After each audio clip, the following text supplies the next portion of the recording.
भक्तजनों, आज मैं आपको सोमवार व्रत की कथा सुनाने जा रही हूँ।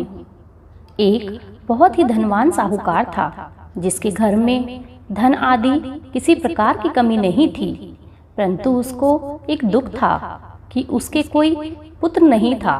वह इसी चिंता में रात दिन रहता। वह पुत्र कामना के लिए प्रति सोमवार शिवजी का व्रत और पूजन किया करता था तथा सायंकाल को शिव मंदिर में जाकर शिवजी के श्री विग्रह के सामने दीपक जलाया करता था। उसके इस भक्ति भाव को देखकर एक समय श्री पार्वती जी ने श्री महाराज से कहा कि हे महाराज, यह साहूकार आपका अनन्य भक्त है और सदैव आपका व्रत और पूजन बड़ी श्रद्धा के साथ करता है। इसकी मनोकामना पूर्ण करनी चाहिए। शिवजी ने कहा, हे पार्वती, यह संसार कर्म क्षेत्र है। जैसे किसान खेत में जैसा बीज बोता है वैसा ही फल काटता है, उसी तरह इस संसार में प्राणी जैसा कर्म करते हैं वैसा ही फल भोगते हैं। पार्वती जी ने अत्यंत आग्रह से कहा, महाराज, जब यह आपका अनन्य भक्त है तो इसको अगर किसी भी प्रकार का दुख है तो वो आपको अवश्य दूर करना चाहिए, क्योंकि आप सदैव अपने भक्तों पर दयालु होते हैं और उनके दुखों को दूर करते हैं। यदि आप ऐसा नहीं करेंगे तो मनुष्य आपकी सेवा और व्रत क्यों करेंगे? पार्वती जी का ऐसा आग्रह देख शिवजी महाराज कहने लगे, हे पार्वती, इसके कोई पुत्र नहीं है। इसी चिंता में यह अति दुखी रहता है। इसके भाग्य में पुत्र न होने पर भी मैं इसको पुत्र प्राप्ति का वर देता हूँ, परंतु यह पुत्र केवल 12 वर्ष तक ही जीवित रह पाएगा। इसके पश्चात वह मृत्यु को प्राप्त हो जाएगा। इससे अधिक मैं इसके लिए कुछ और नहीं कर सकता।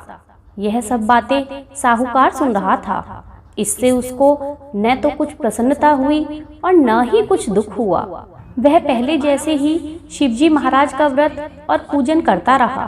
कुछ काल व्यतीत होने पर साहूकार की स्त्री गर्भवती हुई और 10वें महीने में उसके गर्भ से अति सुंदर पुत्र की प्राप्ति हुई। साहूकार के घर में बहुत खुशी मनाई गई, परंतु साहूकार ने उसकी केवल 12 वर्ष की आयु जान ना तो कोई अधिक प्रसन्नता प्रकट की और ना ही किसी को भेद ही बताया।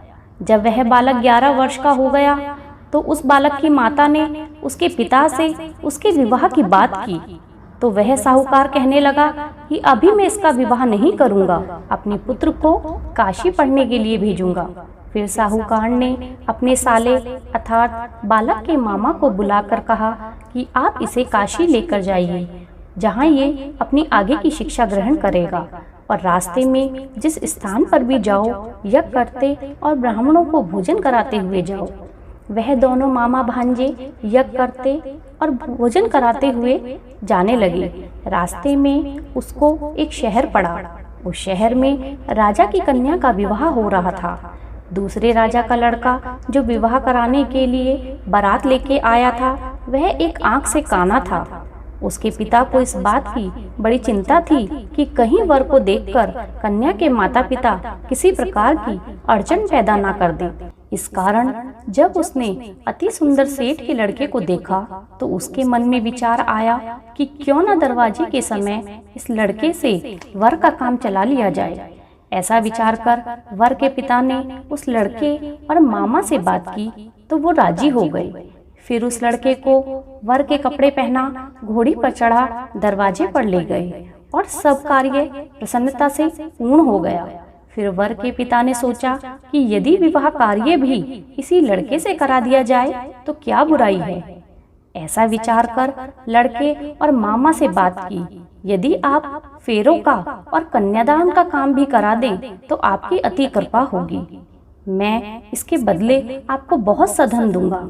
तो उन्होंने स्वीकार कर लिया।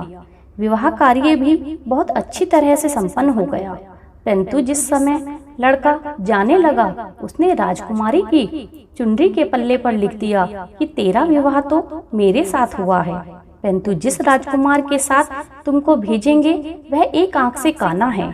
मैं काशी पढ़ने जा रहा हूँ, लड़के के जाने के पश्चात राजकुमारी ने अपनी चुनरी पर ऐसा लिखा हुआ पाया तो उसने राजकुमार के साथ जाने से मना कर दिया। कहा कि यह मेरा पति नहीं है, मेरा विवाह तो इसके साथ नहीं हुआ, वह तो काशी जी पढ़ने गया है। राजकुमारी के माता पिता ने अपनी कन्या को विदा नहीं किया और बारात वापस चली गई। उधर सेठ का लड़का और उसका मामा काशी जी पहुंच गए। वहां जाकर उन्होंने यज्ञ करना और लड़के ने पढ़ना शुरू कर दिया। जब लड़के की आयु 12 वर्ष की हो गई, उस दिन उन्होंने यज्ञ रचा कि लड़के ने अपने मामा से कहा, मामा जी आज मेरी तबीयत कुछ ठीक नहीं है। मामा ने कहा, अंदर जाकर सो जाओ। लड़का अंदर गया और सो गया और थोड़ी ही देर में उसके प्राण निकल गए। जब मामा ने देखा तो वह बड़ा दुखी हुआ। उसने सोचा कि यदि मैं अभी रोना पीटना शुरू कर दूंगा तो यज्ञ का कार्य अधूरा रह जाएगा। अतः उसने जल्दी से यज्ञ का कार्य संपूर्ण किया और ब्राह्मणों को विदा किया। उसके पश्चात वह रोने लगा। संयोगवश उसी समय शिव पार्वती जी उधर से जा रहे थे। जब उन्होंने जोर जोर से रोने की आवाज सुनी तो पार्वती जी कहने लगी, हे महाराज, कोई दुखिया रो रहा है, इसके कष्टों को दूर करो। जब शिव पार्वती ने पास जाकर देखा तो वह एक लड़का मुर्दा पड़ा हुआ है। पार्वती जी कहने लगी, महाराज यह तो वही सेठ का लड़का है, आपने जिसको वरदान दिया था। शिव जी कहने लगे, हे पार्वती, इसकी आयु इतनी ही थी, सो ये भोग चुका है। तब पार्वती जी कहने लगी, हे महाराज, इस बालक को और आयु दो, नहीं तो इसके माता पिता इसके बिना मर जाएंगे। पार्वती जी के बार बार आग्रह करने पर शिव जी ने उसको जीवन दान दिया और शिव जी महाराज की कृपा से लड़का जीवित हो उठा। शिव पार्वती कैलाश चले गए। वह लड़का और मामा उसी प्रकार यज्ञ करते हुए ब्राह्मणों को भोजन कराते हुए घर की ओर चल पड़े। रास्ते में उसी शहर में आए जहां उसका विवाह हुआ था। वहां पर आकर उन्होंने यज्ञ आरंभ कर दिया और उस लड़के के ससुर ने उसको पहचान लिया और अपने महल में ले जाकर उसकी बड़ी खातिर की। दास दासियों सहित आदर पूर्वक लड़की और जमाई को विदा किया। जब वे अपने शहर के निकट आए तो मामा ने कहा, मैं पहले घर जाकर खबर दे आता हूँ। जब उस लड़के का मामा घर पहुंचा तो लड़के के माता पिता घर की छत पर बैठे थे और यह प्रण कर रखा था कि यदि हमारा पुत्र सकुशल लौट आया तो हम राजी खुशी नीचे आ जाएंगे, नहीं तो छत से गिरकर ही प्राण दे देंगे। इतने में उस लड़के के मामा ने आकर यह समाचार दिया कि आपका पुत्र आ गया है, पर उनको विश्वास नहीं हुआ। उसके मामा ने शपथ पूर्वक कहा कि आपका पुत्र अपनी स्त्री के साथ बहुत सारा धन लेकर आया है।